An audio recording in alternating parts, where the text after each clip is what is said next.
Hello, dear children. How are you all? Today, we are going to do a new lesson in our social science book. The name of the lesson is lesson number 4, Early States of Political System in India. Okay, now we can see we get information about the political system and institutions from the Vedas, epics and Buddhist texts. In the Rigvedic period or Vedic period, the form of statehood was similar to that of Kabilai rule.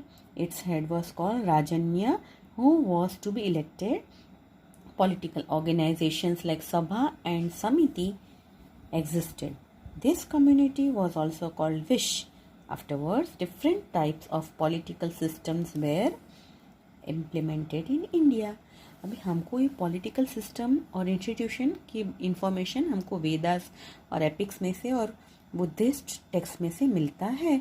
Rigvedic period और वैदिक period में statehood कबीला यानी एक group of people staying together जैसा था और उसके जो हेड थे उनको राजन्य बोला जाता था और उसको इलेक्ट करके बनाते थे, ऐसे ही नहीं होता था. और पॉलिटिकल ऑर्गेनाइजेशंस जैसे सभा और समिति भी तब थी और उनको ये कम्युनिटी को विश बोला जाता था. और बाद में अलग अलग पॉलिटिकल सिस्टम इम्प्लीमेंट इंडिया में हुई. Now how is the leader selected in the present age in India? आजकल इलेक्शन होके सारे सिलेक्ट होते हैं. Now we are going to start Janpad. After 1000 BC, the earlier states of different clans were established in Punjab and the Ganges River area. These were called Janpad. Janpad was the area or place of a person's habitat. The word Janpad is used in the sense of state. Janpad was a state system that was very unique from the clan society of Rigvedic age. It includes the states of different groups like Kuru and Panchal. Now see, जनपद यानी तकरीबन 1000 साल पहले जो states थे वो different clans यानी छोटे छोटे ग्रुप्स में एस्टैब्लिश पंजाब और गंगा नदी के एरिया में थे और उनको जनपद बोला जाता था. जनपद यानी जनपद वॉज द एरिया और place of a persons habitat और वो उनके रहने का एरिया था. जनपद is used in the sense of state और उसको एक स्टेट के तौर पे गिना जाता था और उसका स्टेट सिस्टम अलग तरह का था. जो ऋग्वेदिक एज का सिस्टम था उससे अलग था और इसमें it includes the states of different groups like Kuru and Panchal. और दूसरा था mahajanapada. Around 6th century, about 16 mahajanapada, janapada से महाजनपद बड़ा होता है, have been found in India. Some of these Mahajanpads were republics while some were monarchy type of states. These Mahajanpads are outlined in the following table. Now say 6th century में 16 महाजनपद India में पाए गए और वो they were republics और कोई कोई monarchy types थे. कोई कोई रिपब्लिक यानी ruled by people but somewhere monarchy types means ruled by only one person. और महाजनपद कहाँ कहाँ थे वो यहाँ पे हम देखेंगे. अंग दैट इज़ कैपिटल उनका एरिया का चंपा और आज ये ईस्ट बिहार के नाम से जाना जाता है. Vajji that is Vaishali, it is north Bihar. Malla that is Kushinara, उस टाइम पे कुशीनारा उनका कैपिटल था और आजकल ये area Gorakhpur Uttar Pradesh. Kashi that is Varanasi, आज भी वो वाराणसी के नाम से ही जाना जाता है.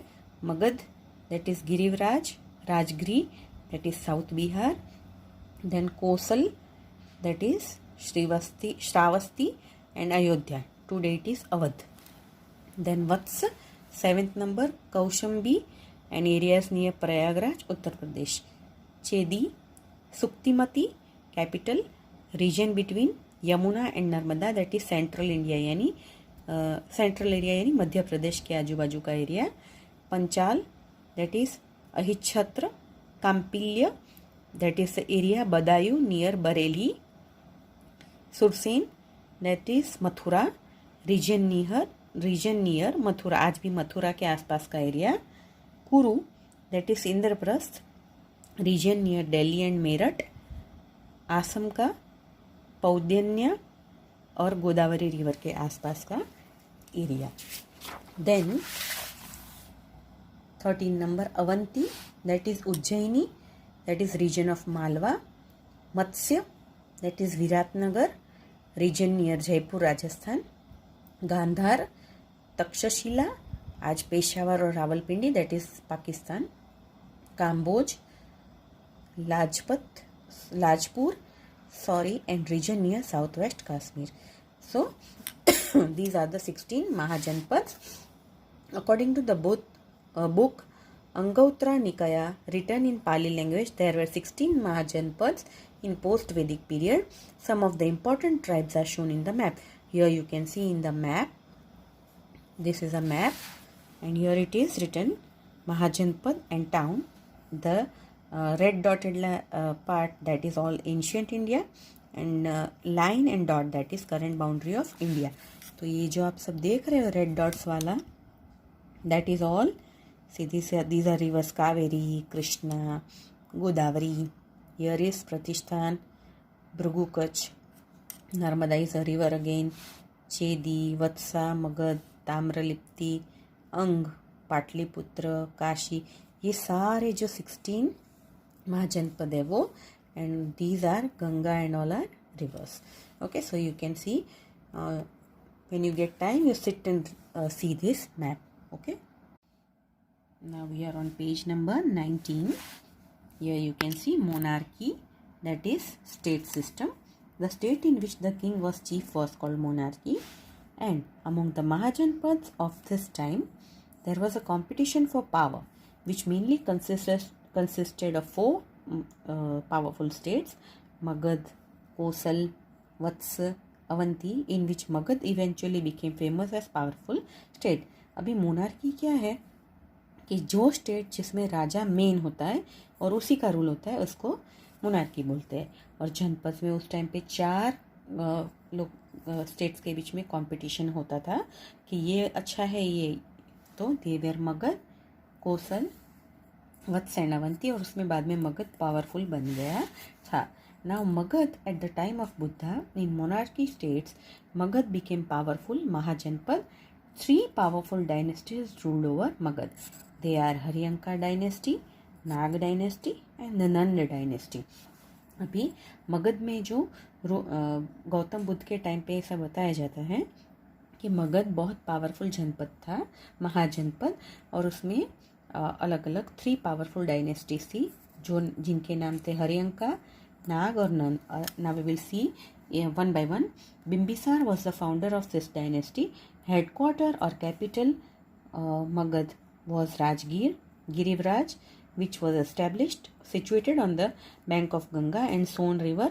After him, his son Ajatashatru came to power and made Patliputra, that is Patna, his capital. He fought a war with Vajji Union and defeated Lichavis. In this way, he extended the rule of Magad. अभी Haryanka dynasty उसका start किसने किया? Bimbisara king ने start किया, और उनका main capital और headquarter जो था वो मगध में राजगिरी था, जो गिरिवराज के नाम से भी जाना जाता है, और एक गंगा और सोन नदी के तट पर था। आफ्टर दैट उनका बेटा अजातशत्रु राजा बना और उसके हाथ में सारे पावर से उसने पाटलिपुत्र यानी पटना को अपना कैपिटल बनाया, और उसने लड़ाई वज्जी यूनियन के साथ की और लिच्छावीस को हरा दिया। इस तरह उसने अपना पूरा एरिया एक्सटेंड किया। Okay, the rule of Magadh. Now Naag dynasty और Nag dynasty. Nag dynasty came to power after Haryanka dynasty which includes king named Shishunaga who was associated with Buddha religion. इनका रूल ख़त्म होने के बाद नग डायनेस्टी स्टार्ट हुई और उनके राजा थे शिशुनाग जो बुद्ध रिलीजन के साथ कंसर्न रखते थे। Then came Nand dynasty. Nand dynasty established by Mahapadmanand was most powerful. Mahapadmanand is considered to be the first Indian emperor. During his time, Magad had become the most powerful state of India. At the time of Alexander's invasion of India, Magad was ruled by a king named Dhananand of Nand dynasty. Nand dynasty Mahapadmananda ने start की थी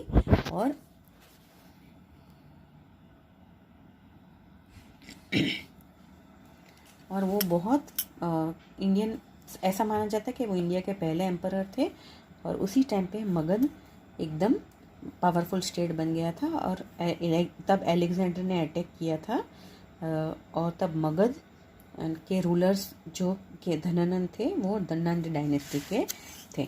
Now republic. A republic is a state directly or indirectly ruled by head who is elected by the people. The republic was significant feature of the ancient state and system of governance.